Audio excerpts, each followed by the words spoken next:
Assalamu alaikum.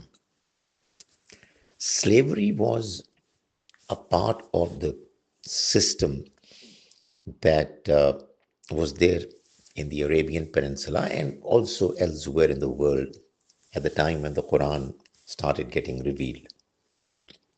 The Almighty never accepted it. It was never desirable. This is what the Quran mentions right from the beginning.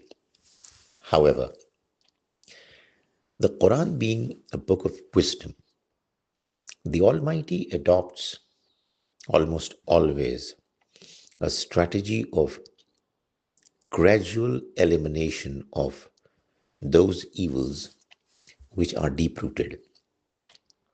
It was the same policy that was adopted in the case of getting rid of alcoholism, uh, getting rid of the problems that were associated with inheritance, uh, as well as some other problems. So, to begin with, the Almighty asked believers to be kind to the slaves and slave girls. The Almighty asked them to free them, to uh, compensate for and expiate some of their sins. He asked their status to be raised. He asked believers to get them married.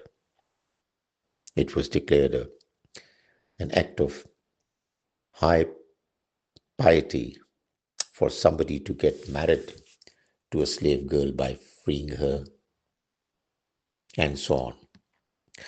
But in the meanwhile, while the system was the same, temporarily, the Almighty tolerated the fact that there is something that was going on from the past, and now that it is in the process of getting eliminated gradually, it should not be interfered with immediately in a way to disrupt the society.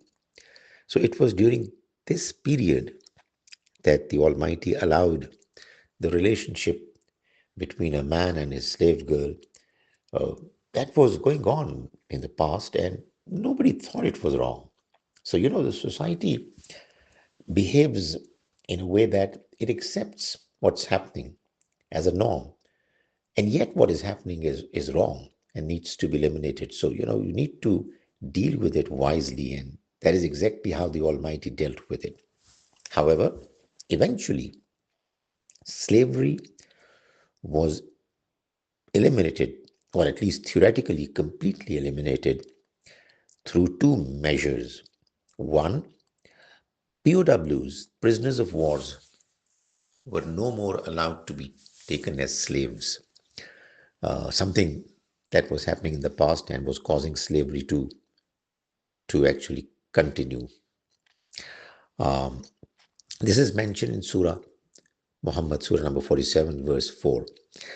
And the other thing that the Almighty did was that He allowed all slaves and slave girls who wanted to get freed to approach their masters, to write a contract of their freedom so that they bind themselves to pay a certain amount, and in response, the masters were asked to free them. This is mentioned in verse 33 of Surah Nur, Surah number 24.